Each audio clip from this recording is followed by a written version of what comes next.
S Hare Krishna. ಎಲ್ಲರಿಗೂ ಸ್ವಾಗತ. ಶ್ರೀಮದ್ ಭಾಗವತಂ ಹರಿ ಬೋಲ್.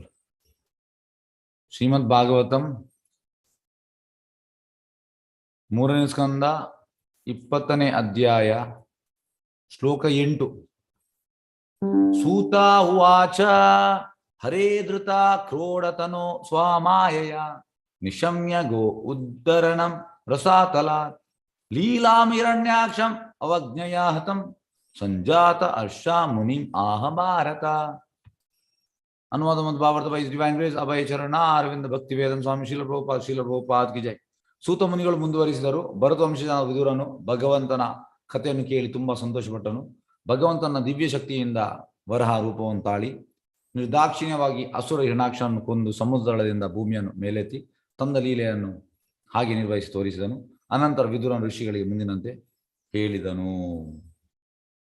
S,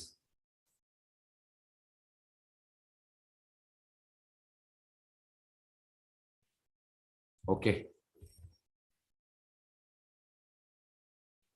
ಇವತ್ತಿನ ಟಾಪಿಕ್ ಅಂತಂದ್ರೆ ಭಗವಂತನ ದಿವ್ಯ ಶಕ್ತಿ, ಪೊಟೆನ್ಸಿ, ದಿವ್ಯ ಶಕ್ತಿ. ಹಾಗಾಗಿ ಪ್ರಭುಪಾದ ಭಾವಾರ್ಥದಲ್ಲಿ ಹೇಳುವಂಥದ್ದು,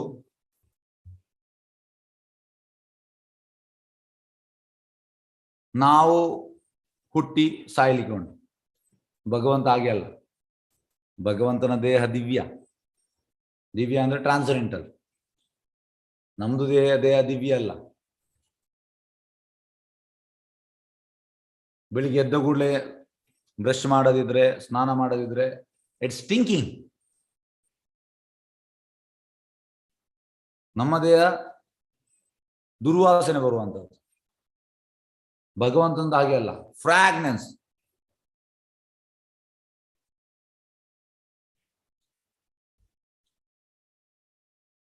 ಆದ್ರೆ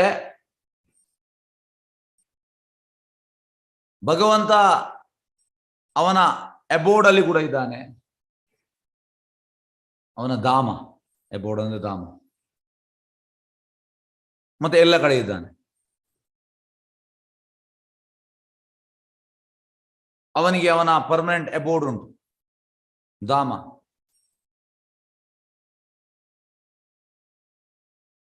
ಡಿಫ್ರೆನ್ಸ್ ನಮಗೆ ಮತ್ತೆ ಕೃಷ್ಣನಿಗೆ ಎಂತ ವ್ಯತ್ಯಾಸ ಅಂದ್ರೆ, ನನಗೆ ಇಲ್ಲಿ ಮಾತ್ರ ಇರ್ಲಿಕ್ಕೆ ಆಗ್ತದೆ. ನನಗೆ ಮೇಲೆ ಕೀರ್ತನ ಆಗುವ ಅಲ್ಲಿ ಇರ್ಲಿಕ್ಕೆ ಆಗುದಿಲ್ಲ.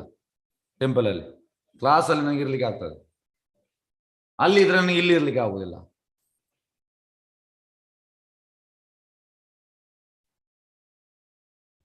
ಆದ್ರೆ ಕೃಷ್ಣ ಹಾಗೆ ಅಲ್ಲ.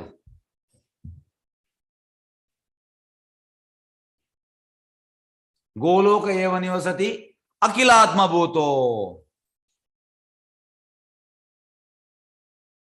ಭಗವಂತನ ಧಾಮದ ಹೆಸರು, ಅಬೋರ್ಡ್ ಹೆಸರು ಅಂತಂದ್ರೆ ಗೋಲೋಕ, ವೃಂದಾವನ. ಭಗವಂತನ ಅದಕ್ಕೆ ಹೆಸರು ಟ್ರಾನ್ಸೆಂಡೆಂಟಲ್ ಕಿಂಗ್ಡಮ್. ನಮ್ದು ಇದು ಟ್ರಾನ್ಸೆಂಡೆಂಟಲ್ ಅಲ್ಲ, ನಮ್ದು ಇದು ಭೌತಿಕ.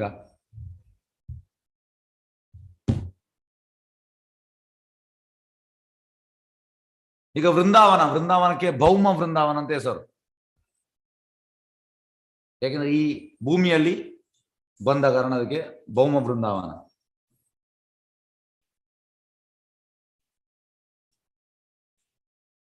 ಗೋಲೋಕದಲ್ಲಿ ಇರುವಂತದ್ದು ಸೇಮ್ ವೃಂದಾವನ ಇಲ್ಲಿ ಬರುವಂತದ್ದು.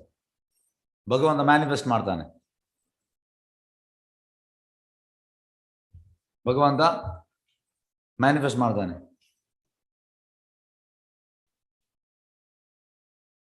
ಮತ್ತೆ ಹೇಗೆ ಬರುವಂತದ್ದು? ಯಾವ ಶಕ್ತಿಯಿಂದ? ಇಂಟರ್ನಲ್ ಪೊಟೆನ್ಸಿ, ಅಂತರಂಗ ಶಕ್ತಿ. ನಾವು ಬಹಿರಂಗ ಶಕ್ತಿಯಲ್ಲಿ ಇದ್ದೇವೆ. ಡಿಫ್ರೆನ್ಸ್ ನಮ್ಗೆ ಮತ್ತೆ ಭಗವಂತನಿಗೆ ಅಜಗಜಾಂತರ ವ್ಯತ್ಯಾಸ ಉಂಟು. ಬಹಿರಂಗ ಶಕ್ತಿ ಅಂದ್ರೆ ಮಾಯೆ ಕಿಕ್ ಹೊಡಿತಾ ಇದ್ದಾಳೆ ನಮ್ಗೆ. ಅಂತರಂಗ ಶಕ್ತಿ ಅಂದ್ರೆ ಕೃಷ್ಣ ಚಾಮರ ಬೀಸ್ತಾ ಇದ್ದಾನೆ. ಯಾರಿಗೆ? ಪ್ಯೂರ್ ಡಿವೋಟೀಸ್ಗೆ. Krishna is ready to serve. Example Sudama ಬಂದು ಸುಧಾಮನ ಪಾದ ಪೂಜೆ ಮಾಡಿದ. ಮತ್ತೆ he was fanning ಸುಧಾಮನಿಗೆ. whereas Maya she will kick. ನೋಡಿ ವ್ಯತ್ಯಾಸ ನೋಡಿ. ಈಗ ನಿಮ್ಗೆ ನಾನು ಪ್ರಶ್ನೆ ಕೇಳ್ತೇನೆ, ನಿಮ್ಗೆ ಕಿಕ್ ಬೇಕಾ ಫ್ಯಾನಿಂಗ್ ಬೇಕಾ? ಎಸ್, ಹರೇ ಕೃಷ್ಣ. ಎಂತ ಬೇಕು? Kick from Maya, fanning from Krishna, ಯಾವ್ದು ಬೇಕು? ಕೃಷ್ಣ.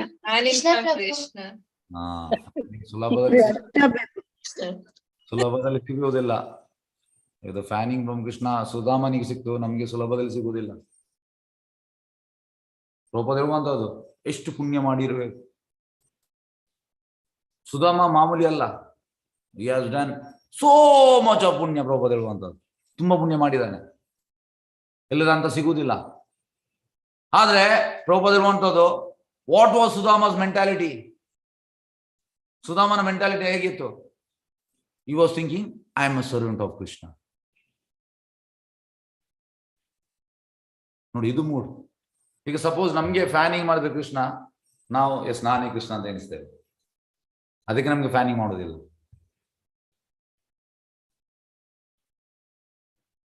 ನಾವೀಗ ಫಾರ್ಗೆಟ್ಫುಲ್ ಕಂಡೀಷನ್ ಅಲ್ಲಿ ಇದ್ದೇವೆ, that I am the enjoyer.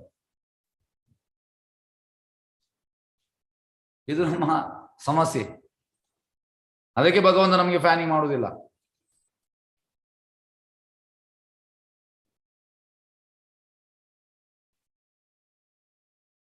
ಹಾಗೆ ಕೃಷ್ಣ ಈ ಭೂಮಿಗೆ ಬರ್ತಾನೆ, ನಮ್ಮಂತ ಬದ್ಧಜೀವಿಗಳಿಗೆ ಎಂತ ಹೇಳುವಂಥದ್ದು,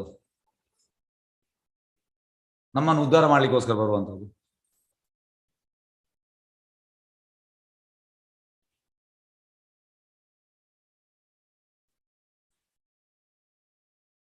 ಆ ಜಾಗದ ಹೆಸರು ವೃಂದಾವನ.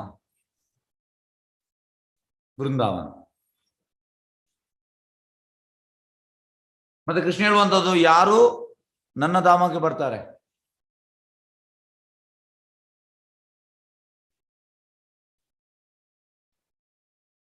ಮಾಂ ಉಪೇತ್ಯ ಪುನರ್ಜನ್ಮ, ಅವರಿಗೆ ಮತ್ತೆ ಪುನರ್ಜನ್ಮ ಇಲ್ಲ. ಭಗವಂತನ ಧಾಮಕ್ಕೆ ಹೋದ್ರೆ ಇಲ್ಲ. ಯಾಕೆಂದ್ರೆ ಇದು ದುಃಖಾಲಯಂ ಅಶಾಶ್ವತಂ. ಈ ಭೌತಿಕ ಲೋಕ ಅಂದ್ರೆ ದುಃಖಾಲಯಂ. ಇಲ್ಲಿ ಮತ್ತೆ ಮತ್ತೆ ಹುಟ್ಟು ಸಾವು ಉಂಟು, 3 ತ್ರಿವಿಧ ಕ್ಲೇಶಗಳು ಉಂಟು.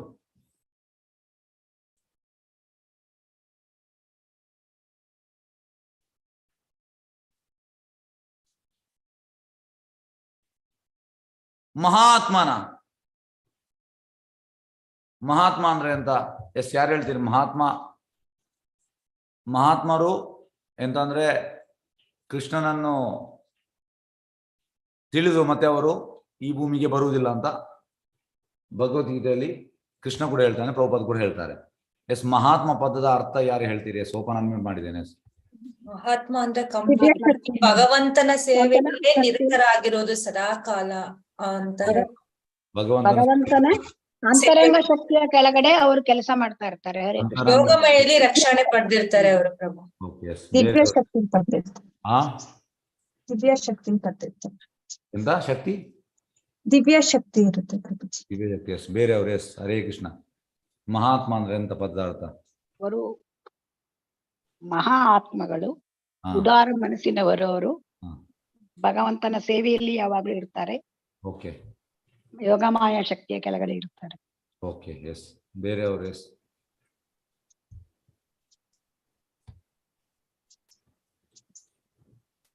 ಬೇರೆ ಯಾರ್ದು ಹೇಳ್ಬೋದಾ? ದಯವಿಟ್ಟು ಪ್ರಯತ್ನ ಮಾಡಿ. ಈ ಭೂಲೋಕದ ಎಲ್ಲಾ ವಿಷಯವನ್ನು ತ್ಯಜಿಸಿ ಭಗವಂತನ ಪ್ರಾರ್ಥನೆಯಲ್ಲೇ ಇರುವವರು, ತನ್ನನ್ನೇ ತಾವು ಅರ್ಪಿತ ಮಾಡಿದವರು ಭಗವಂತನಿಗೆ. ಓಕೆ, ಮಹಾತ್ಮರು. ಓಕೆ, ಎಸ್, ಈಗ ನಾವು ಸ್ಟಾರ್ಟ್ ಮಾಡುವ. ನೋಡಿ, ಪ್ರಭುಪಾದ ಅಂತ ಹೇಳ್ತಾರೆ ಅಂದ್ರೆ, ಹೀಗೆ ಭಾರತದಲ್ಲಿ ನಮ್ಮ ಲೀಡರ್ ಮಹಾತ್ಮ ಗಾಂಧಿ ಅವರಿಗೆ ಮಹಾತ್ಮ ಅಂತ ಹೆಸರಿಟ್ಟಿದ್ದಾರೆ. ಆದ್ರೆ ಮಹಾತ್ಮ ಪೊಲಿಟಿಷಿಯನ್ ಕೊಡುವ ಟೈಟಲ್ ಅಲ್ಲ ಪ್ರಭುಪಾದ ಹೇಳುವಂಥದ್ದು. ಪ್ರಭುಪಾದ ಹೇಳುವಂಥದ್ದು ಮಹಾತ್ಮ ಅಂದ್ರೆ first class Krishna consciousness man who is eligible to enter into the abode of Krishna. First class Krishna consciousness ವ್ಯಕ್ತಿ ಅಂತೆ, ಅವ ಭಗವಂತನ ಧಾಮಕ್ಕೆ ಹೋಗ್ಲಿಕ್ಕೆ ಎಲಿಜಿಬಲ್ ಇರುವವ. ಎಲಿಜಿಬಿಲಿಟಿ ಅಂದ್ರೆ ಎಲಿಜಿಬಿಲಿಟಿ ಅಂತ ಹೇಳುವಂಥದ್ದು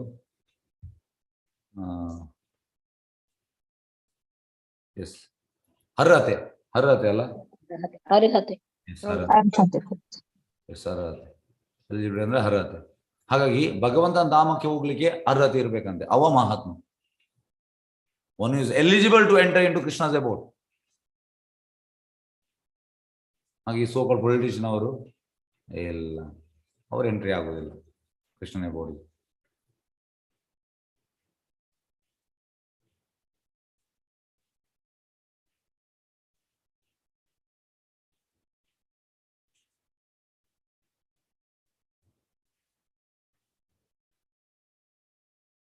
ಹಾಗಾಗಿ ಈ ಲೈಫನ್ನು ನಾವು ಯುಟಿಲೈಸ್ ಮಾಡ್ಬೇಕಂತೆ. ಯಾವುದಕ್ಕೆ? ಕೃಷ್ಣ ಪ್ರಜ್ಞೆಗೆ. ಅಂದ್ರೆ ಭಗವಂತನ ಧಾಮಕ್ಕೆ ಹೋಗ್ಲಿಕ್ಕೆ ನಾವು ಪ್ರಿಪೇರ್ ಮಾಡ್ಬೇಕು. ಪ್ರಾಣಿಗಳ ಲೈಫಲ್ಲಿ ಆಗುದಿಲ್ಲ. ಹಾಗೆ ನಾವು ಕೂಡ ಮಹಾತ್ಮ ಆಗ್ಬೋದು.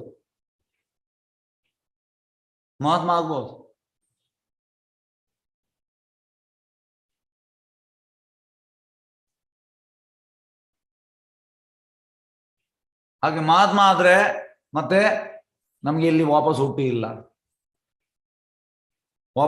ಮತ್ತೆ ತ್ರಿವಿಧ ಕ್ಲೇಶದಲ್ಲಿ ಇಲ್ಲ.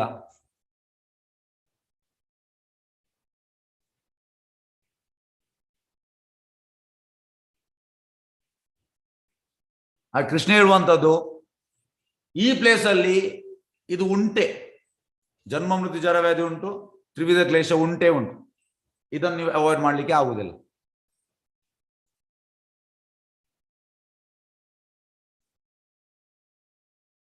ಹೇಗೆಂದ್ರೆ ಕಷ್ಟ ಬರದೆ ಹೇಗೆ ನಮ್ಗೆ ಸುಖ ಗೊತ್ತಾಗುವಂಥದ್ದು. ಹಾಗಾಗಿ ಈ ಲೋಕವನ್ನು ಆ ರೀತಿ ಡಿಸೈನ್ ಮಾಡಿದ್ದಾರೆ. ಅಂದ್ರೆ ಕಷ್ಟಪಟ್ಟು ನಾವು ಧಾಮಕ್ಕೆ ಹೋಗ್ಬೇಕು, ಭಗವಂತ ಧಾಮಕ್ಕೆ ಕಷ್ಟಪಟ್ಟು ಭಗವಂತನ ಧಾಮಕ್ಕೆ ನಾವು ಹೋಗ್ಬೇಕು.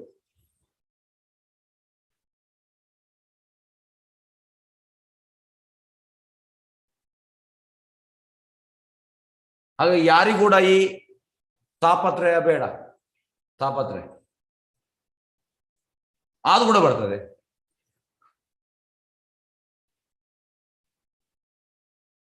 ಮತ್ತೆ ಯಾಕೆ ಇದು ತಾಪತ್ರಯಗಳು ಫೋರ್ಸ್ ಆಗಿ ಬರ್ತಾವ ನನಗೆ? ಯಾಕೆ ಬರ್ತಾವ? ಹಾಗೆ ಇಂಥದಕ್ಕೆಲ್ಲ ನಾವು ಫುಲ್ ಸ್ಟಾಪ್ ಹಾಕ್ಬೇಕು, ಎಂಡ್ ಮಾಡ್ಬೇಕು. ಎಂಡ್ ಹೇಗೆ ಮಾಡುವಂಥದ್ದು? ಎಂಡ್ ಮಾಡುವಂಥದ್ದು ಕೃಷ್ಣ ಪ್ರಜ್ಞೆಯಿಂದ. ಹಾಗಾಗಿ ನಾವು ಇಲ್ಲಿ ಎಂತ ತಿಳಿಬೇಕಂದ್ರೆ ಭಗವಂತ ಮತ್ತೆ ನಮ್ಗೆ ತುಂಬಾ ಅಜಗಜಾಂತರ ವ್ಯತ್ಯಾಸ ಉಂಟು. ಇಲ್ಲಿ ಭಾವಾರ್ಥದಲ್ಲಿ ಪ್ರಭುಪಾದ ಅದನ್ನೇ ಹೇಳುವಂಥದ್ದು. ಎಂತ ಹೇಳ್ತಾರೆ ಪ್ರಭುಪಾದ ಹೇಳುವಂಥದ್ದು, ಭಗವಂತನು ಸ್ವಂತ ಶಕ್ತಿಯಿಂದ ವರಾರೂಪವನ್ನು ಧರಿಸಿದನು ಎಂದು ಇಲ್ಲಿ ಹೇಳಿದೆ. ಅವನು ಧರಿಸಿದ ರೂಪವು ವಾಸವಾಗಿ ಬದ್ಧಾತ್ಮ ರೂಪೀಯದಲ್ಲ. ಭೌತ ನಿಯಮಗಳ ಮೇಲಾಧಿಕಾರವು ಬದ್ಧಾತ್ಮ ಒಂದು ನಿರ್ದಿಷ್ಟ ಶಾರೀರಿಕ ರೂಪವನ್ನು ಧರಿಸುವಂತೆ ಒತ್ತಾಯಿಸಿದಾಗ ಅವನು ಅದನ್ನು ಒಪ್ಪಿಕೊಳ್ಳಬೇಕಾಗುತ್ತದೆ. ಅಂದ್ರೆ we are forced to take particular type of body. We don't have selection. Prabhupada ಈಗ ನಮ್ಗೆ ಸಿಲೆಕ್ಷನ್ ಉಂಟಾ? ನಾನು ಈ ತಂದೆಯಲ್ಲಿ ಬರ್ತೇನೆ, ಹೀಗೆ ಬರ್ತೇನೆ, ಇಲ್ಲಿ ಬರ್ತೇನೆ, ನಮ್ಗೆ ಎಂತ ಸಿಲೆಕ್ಷನ್ ಮಾಡಿದ ಕೊಟ್ಟಿದ್ದಾನೆ ಭಗವಂತ? ಎಸ್, ಯಾರು ಹೇಳ್ತೀರಿ?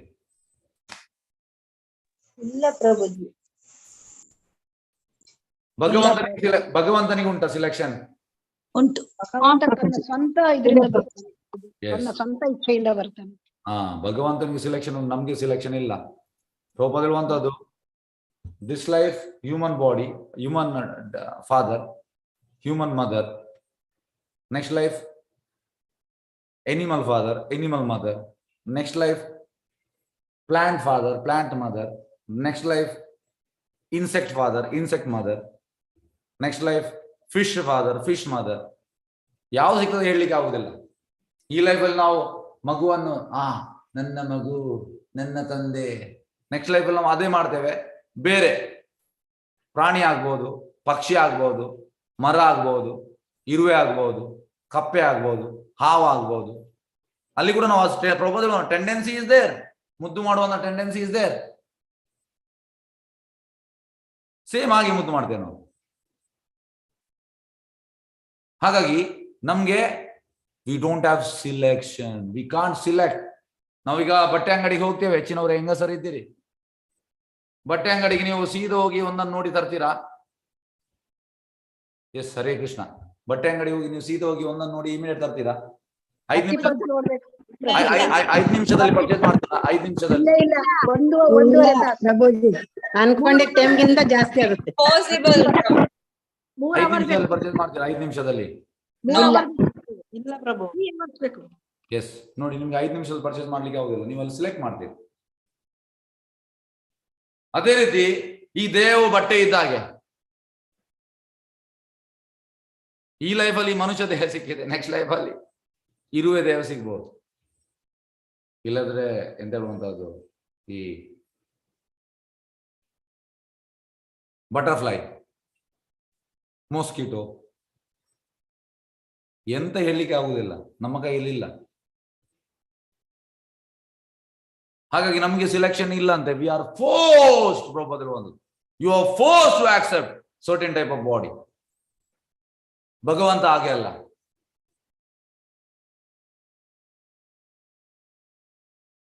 ಅದಕ್ಕೆ ಶಾಸ್ತ್ರ ಇರುವಂತದ್ದು, ನಾವು ಬಹಿರಂಗ ಶಕ್ತಿಯಿಂದ ಆಚೆ ಬರ್ಬೇಕಂತೆ.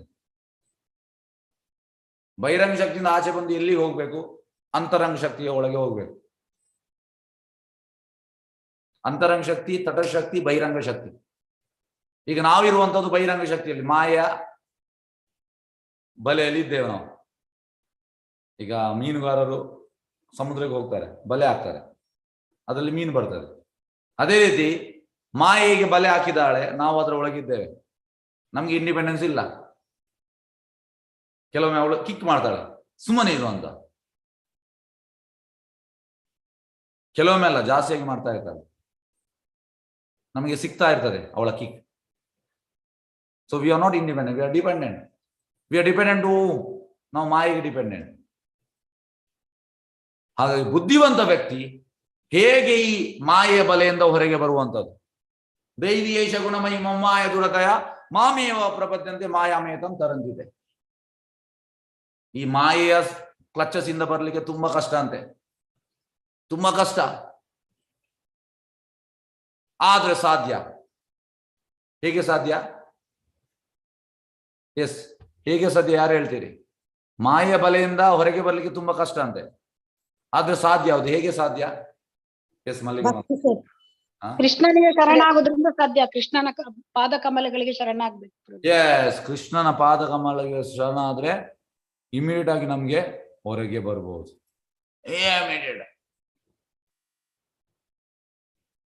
ಹಾಗಾಗಿ ನಮ್ಗೆ ಕೂಡ ಇಚ್ಛೆ ಉಂಟು. ಈಗ ಎಂತ ಇಚ್ಛೆ? ನನ್ಗೆ ಈ ದೇಹ ಬೇಡ, ನನ್ಗೆ ಇಟರ್ನಲ್ ದೇಹ ಬೇಕು, ನನ್ಗೆ ಟ್ರಾನ್ಸ್ಡೆಂಟಲ್ ದೇಹ ಬೇಕು. ಇದೆಲ್ಲ ನಮ್ಗೆ ಈಗ ಇಚ್ಛೆ ಬಂದಿದೆ. ನಾವು ಭಕ್ತಿ ಮಾಡ್ತಾ ಇದ್ದೇವೆ, ನಮ್ಗೆ ಇಚ್ಛೆ ಬಂದಿದೆ. ವೆರಿ ಗುಡ್, ಇಚ್ಛೆ ಬರ್ಬೇಕಂತ ಬಂದಿದೆ. ಆದ್ರೆ ಅದಕ್ಕೆ ಪ್ರೊಸೆಸ್ ಉಂಟು, ಸುಮ್ಮನೆ ಆಗುವುದಿಲ್ಲ. ಈಗ ನಾನು ನಿಮ್ಮ ಹತ್ರ ಪ್ರಶ್ನೆ ಕೇಳಿದೆ ಅಂತ, do you want chamara from Krishna? Yes, ನಮ್ಗೆ ಬೇಕು. ಇವನಿಗೆ, ಸುಧಾಮನಿಗೆ ಕೃಷ್ಣ ಚಾಮರ ಮಾಡಿದ, ನಮ್ಗೆ ಕೂಡ ಅದು ಬೇಕು. ನಮ್ಗೆ ಈಗ ಎಂತಂದ್ರೆ ಮಾಯ ಕಿಕ್ ಮಾಡ್ತಾ ಇದ್ದಾಳೆ. But we want Krishna's chamara, we don't want Maya's kick. So ನಮ್ಗೆ ಮಾಯದ ಕಿಕ್ ಬೇಡದಿದ್ರೆ ನಾವು ಎಂತ ಮಾಡ್ಬೇಕು? ಕೃಷ್ಣ ಪ್ರಜ್ಞೆಯಲ್ಲಿ ನಾವು ಸೀರಿಯಸ್ ಆಗ್ಬೇಕು, ತುಂಬಾ ಸೀರಿಯಸ್ ಆಗ್ಬೇಕು. As if death next moment ಅಲ್ಲಿ ಬರ್ತದೆ. ಈಗ ಗಂಟೆ 8:17, 8:20, 8:17, 8:18ಕ್ಕೆ ಒಂದು ಮಿನಿಟ್ ಅಲ್ಲಿ ನಮ್ಗೆ ಡೆತ್ ಬರ್ತದೆ. ನಾವು ಎಷ್ಟು ಸೀರಿಯಸ್ ಆಗ್ತೇವೆ? ತುಂಬಾ ಸೀರಿಯಸ್ ಆಗ್ತೇವೆ. ಹಾಗೆ ತುಂಬಾ ಸೀರಿಯಸ್ ಆದ್ರೆ ಮತ್ತೆ ನಮ್ಗೆ ಮಾಯೆಯ ಕ್ಲಚದಿಂದ ಹೊರಗೆ ಬಂದು ಕೃಷ್ಣನ ಶೆಲ್ಟರ್ಗೆ ನಮ್ಗೆ ಹೋಗ್ಬೋದು. ಕೃಷ್ಣ ಮತ್ತೆ ಅಲ್ಲಿ ಎಂತ ಮಾಡ್ತಾನೆ, ಕೃಷ್ಣ ಈ ಮರಿ ಬೆಕ್ಕನ್ನು ಹೇಗೆ ಬೆಕ್ಕು ಈ ನೆಕ್ತಾ ಇರ್ತದೆ, ಅದೇ ರೀತಿ ಕೃಷ್ಣ ಕೂಡ ಮಾಡ್ತಾನಂತ. ಹೇಗೆ ಅಂದ್ರೆ ನರಸಿಂಹ ಪ್ರಹ್ಲಾದನನ್ನು ಹೀಗೆ ಮಾಡ್ತಾ ಇದ್ದ, ಖುಷಿಯಾಗಿ ಹಗ್ ಮಾಡಿ. ಭಗವಂತ ಮಾಡ್ತಾರೆ, ಭಗವಂತ is ready, but we are not ready. Krishna ready ಇದ್ದಾನೆ ಮಾಡ್ಲಿಕ್ಕೆ, ನಾವು ರೆಡಿ ಇಲ್ಲ. ಹಾಗಾಗಿ ಸಮಸ್ಯೆ ಇರೋದು ನಮ್ಮಲ್ಲಿ, ಕೃಷ್ಣನಲ್ಲಿ ಅಲ್ಲ. ಹಾಗಾಗಿ ಇಂಟೆಲಿಜೆಂಟ್ ಪರ್ಸನ್, ಬುದ್ಧಿವಂತ ವ್ಯಕ್ತಿ ಇದನ್ನು ತಿಳಿತಾನೆ. ಎಸ್, ಎಂತ ಕೃಷ್ಣನ ದೇಹ ಭೌತಿಕ ಅಲ್ಲ, ಕೃಷ್ಣನ ದೇಹ ಆಧ್ಯಾತ್ಮಿಕ. ಕೃಷ್ಣನಿಗೆ ಸಿಲೆಕ್ಷನ್ ಉಂಟು, ಈ can accept any body, but ನಮ್ಗೆ ಸಿಲೆಕ್ಷನ್ ಇಲ್ಲ. ಬುದ್ಧಿವಂತ ಇದನ್ನು ತಿಳ್ಕೊಳ್ತಾನೆ. ಹಾಗೆ ನಾವು ಬುದ್ಧಿವಂತರಾಗಬೇಕು. ಭಾವಾರ್ಥದಲ್ಲಿ ಪ್ರಭುಪಾದ ಇರುವಂತದ್ದು, ಒಂದು ನಿಮಿಷ. ಎಸ್, ಭೌತ ನಿಯಮಗಳ ಮೇಲಾಧಿಕಾರಿಗಳು ಬದ್ಧಾತ್ಮ ಒಂದು ನಿರ್ದಿಷ್ಟ ಶಾರೀರಿಕ ರೂಪವನ್ನು ಧರಿಸುವಂತೆ ಒತ್ತಾಯಿಸಿದಾಗ ಅವನು ಅದನ್ನು ಒಪ್ಪಿಕೊಳ್ಳಬೇಕಾಗ್ತದೆ. ನಾವು ಒಪ್ಪಿಕೊಳ್ಳಲೇಬೇಕು. ನನಗೆ ಹೇಳಲಿಕ್ಕೆ ಆಗುದಿಲ್ಲ. ಈ ಲೈಫಲ್ಲಿ ನಮಗೆ ಈ ತಂದೆ ಈ ತಾಯಿ ನಮ್ಗೆ ಅದರೊಳಗೆ ಬಂದಿದೆ, ನಮ್ಗೆ ಹೇಳಲಿಕ್ಕೆ ಆಗ್ತದೆ ನನಗೆ ಇದು ಬೇಡ, ನಮ್ಗೆ ಹೇಳಲಿಕ್ಕೆ ಆಗುದಿಲ್ಲ. ನೆಕ್ಸ್ಟ್ ಲೈಫ್ ಕೂಡ ಹೇಳಲಿಕ್ಕೆ ಆಗುದಿಲ್ಲ ನನ್ಗೆ ಬೇಡ, ನನ್ಗೆ ಆಯ್ತು, ಈ ಜನ್ಮದಲ್ಲಿ ನಾನು ಕಷ್ಟ ಬಂದದಾಯ್ತು, ನನ್ಗೆ ಬೇಡಪ್ಪ, ಇಂಥ ಕಷ್ಟ ಬೇಡ ನನಗೆ. ಇಲ್ಲ, ಯು ಹ್ಯಾವ್ ಟು ಟೇಕ್.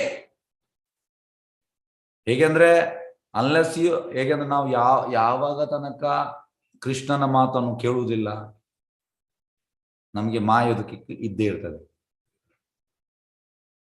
ಈಗ ನಮ್ಗೆ ಆಗ್ಬೋದು, ನಾನು ಕೇಳ್ತಾ ಇದ್ದೇನಲ್ಲ, ಎಂತ ಕೇಳ್ತಾ ಇದ್ದೇವೆ ನಮ್ಮ ಮಾತು, ಎಷ್ಟು ಕೇಳ್ತಾ ಇದ್ದೇವೆ, ನಮ್ಗೆ ಎಷ್ಟು ಬೇಕು ಅಷ್ಟು ಕೇಳ್ತಾ ಇದ್ದೇವೆ.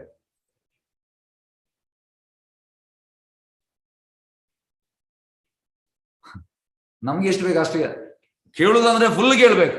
ಸರ್ವಧರ್ಮಾನ್ ಪರಿತ್ಯಜ್ಯ ಮಾಮೇಕಂ ಶರಣಂ ವ್ರಜ ಹಾಂ ತ್ವಾಂ ಸರ್ವಪಾಪಿ ಮೋಕ್ಷಂ ಮಾ ಶುಚ. ನಿನ್ನೆಲ್ಲ ಸೋಕಾಲ್ ಚೀಟಿಂಗ್ ರಿಲಿಜನ್, ನಿನ್ನ ಆಕರ್ತವ್ಯ ಈಗ ಎಲ್ಲ ಬದಿಗೆಟ್ಟು ನನಗೆ ಪೂರ್ತಿ ಶರಣಾಗತ, ನಾವು ನಿನ್ನೆಲ್ಲ ಪಾಪದಿಂದ ನಾನು ಬಿಡುಗಡೆ ಮಾಡ್ತೇನೆ ಕೃಷ್ಣ ಹೇಳಿದ್ದಾನೆ. ಅದು ಅವರಿಗೆ ಮಾತ್ರ, ಪ್ರಭುಜಿನವರಿಗೆ, ನಮ್ಗೆ ಅಲ್ಲ.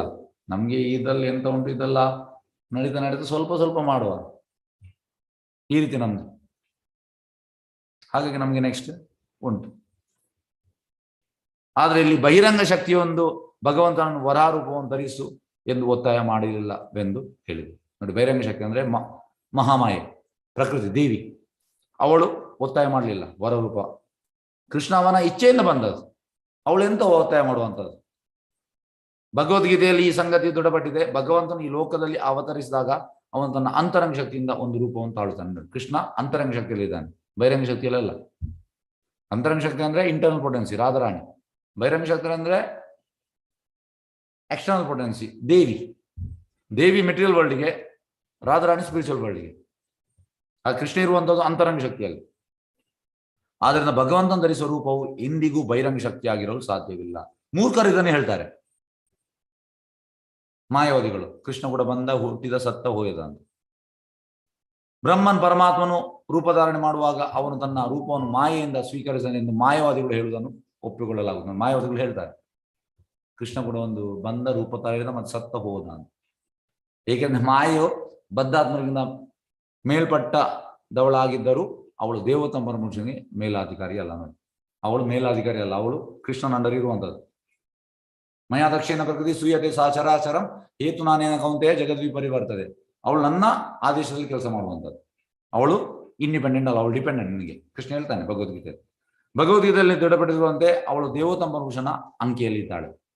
ಮಾಯೆಯು ಅವನ ಮೇಲ್ವಿಚಾರಣೆ ಒಳಪಟ್ಟಿದ್ದಾಳೆ. ಮಾಯೆಯು ಭಗವಂತನನ್ನು ಗೆಲ್ಲಲಾರದು. ನೋಡಿ, ಗೆಲ್ಲಲಿಕ್ಕೆ ಆಗುದಿಲ್ಲ. ಅವಳು ಜೀವಿಯು ಪರಮಸತ್ಯನೊಂದು, ಆದರೆ ಮಾಯೆಯಿಂದ ಸುತ್ತುವರಿಯುವನೆಂದು ಹೇಳುವ ಮಾಯಾವಾದಿಗಳ ಸಿದ್ಧಾಂತವು ನಿರರ್ಥಕವಾಗಿದೆ. ಮಾಯಾವಾದಿಗಳ ಸಿದ್ಧಾಂತ ಅಂತಂದ್ರೆ ಕೃಷ್ಣ ಕೂಡ ಮಾಯೆಯಲ್ಲಿದ್ದಾನೆ, ಅವರು ಮಾಯೆಯಲ್ಲಿದ್ದಾರೆ, ಕೃಷ್ಣ ಕೂಡ ಮಾಯೆಯಲ್ಲಿರುವಂತ. ಹೇಗೆ ಕೃಷ್ಣ ಇರುವಂಥದ್ದು? ಯಾರು ಕೃಷ್ಣ ಪ್ರಜ್ಞೆ ಮಾಡ್ತಾರೆ, ಕೃಷ್ಣ ಸೇವೆ ಮಾಡ್ತಾರೆ, ಅವರು ಮಾಯೆಯಿಂದ ಆಚೆ ಬರ್ತಾರೆ. ಮತ್ತೆ ಕೃಷ್ಣ ಹೇಗೆ ಮಾಯೆಯಲ್ಲಿರುವಂಥದ್ದು? ಮಾಂಸಾವ್ಯಾಭಿಚಾರೇಣ ಭಕ್ತಿ ಯೋಗೇನ ಸೇವತೆ ಸಗುಣಾನ್ ಸಂಬಂಧಿತ ಬ್ರಹ್ಮಭೂಯ ಕಲ್ಪತೆ. ಭಕ್ತಿ ಸೇವೆ ಮಾಡುವವರು ಈ ಗುಣದಿಂದ ಆಚೆ ಬರ್ತಾರೆ. ಮತ್ತೆ ಕೃಷ್ಣ ಹೇಗಿರುವಂಥದ್ದು ಗುಣದಲ್ಲಿ? ಏಕೆಂದ್ರೆ ಪರಮಾತ್ಮನನ್ನು ಆವರಿಸುವಷ್ಟು ಮಾಯು ಶ್ರೇಷ್ಠಳಲ್ಲ, ಅವಳು ಶ್ರೇಷ್ಠ ಅಲ್ಲ. ಅವಳು ತನ್ನ ಆವರಣ ಸಾಮರ್ಥ್ಯವನ್ನು ಬ್ರಹ್ಮನ್ ವಿಭಿನ್ನಾಂಶದ ಮೇಲೆ ಪ್ರಯೋಗಿಸುವ ಹೊರತು ಪರಬ್ರಹ್ಮನ ಮೇಲಲ್ಲ. ಪರಬ್ರಹ್ಮನ ಕೃಷ್ಣ, ಅವನ ಮೇಲೆ ಅವಳಿಗೆ ಪ್ರಯೋಗ ಮಾಡ್ಲಿಕ್ಕೆ ಆಗುದಿಲ್ಲ. ಬ್ರಹ್ಮನ್, ಈಗ ನಾವೆಲ್ಲ ಬ್ರಹ್ಮನ್, ನಾವೆಲ್ಲ ವಿಭಿನ್ನಾಂಶ, ನಮ್ಮ ಮೇಲೆ ಪ್ರಯೋಗ ಮಾಡ್ಬೋದು, ಪರಬ್ರಹ್ಮನ ಮೇಲೆ ಮಾಡ್ಲಿಕ್ಕೆ ಆಗುವುದಿಲ್ಲ. ಎಸ್, ಹರೇ ಕೃಷ್ಣ, ಧನ್ಯವಾದಗಳು. ಇನ್ನೊಂದು ಕ್ಲಾಸ್ ಉಂಟು. ಎಸ್, ಟೆಂಪಲ್ ಲಿಂಕಲ್ಲಿ ಕ್ಲಾಸ್ ಉಂಟು, ದಯವಿಟ್ಟು ಅದಕ್ಕೆ ಬರ್ಬೋದು, ಇಂಗ್ಲೀಷಲ್ಲಿ ಕ್ಲಾಸ್. ಎಸ್, ಹರೇ ಕೃಷ್ಣ. ವಂಚಕಲ್ಪತರು ವಿಶ್ಯ ಕೃಪಾ ಸಿಂಧು ವ್ಯವಚ ಪತಿತನಾಂ ಪಾವನಿಯೋಭ್ಯೋ ವೈಷ್ಣವಿಯೋಭ್ಯೋ ನಮೋ ನಮಃ. ಅನಂತ ಕೋಟಿ ವೈಷ್ಣವೃಂದ ಕಿ ಜಯ. ನಾಮಾಚಾರ್ಯ ಶ್ರೀ ಹರಿದಾಸ್ ಠಾಕೂರ್. ಹರೇ ಕೃಷ್ಣ, ಧನ್ಯವಾದ. ಧನ್ಯವಾದಗಳು. ಕೃಷ್ಣ.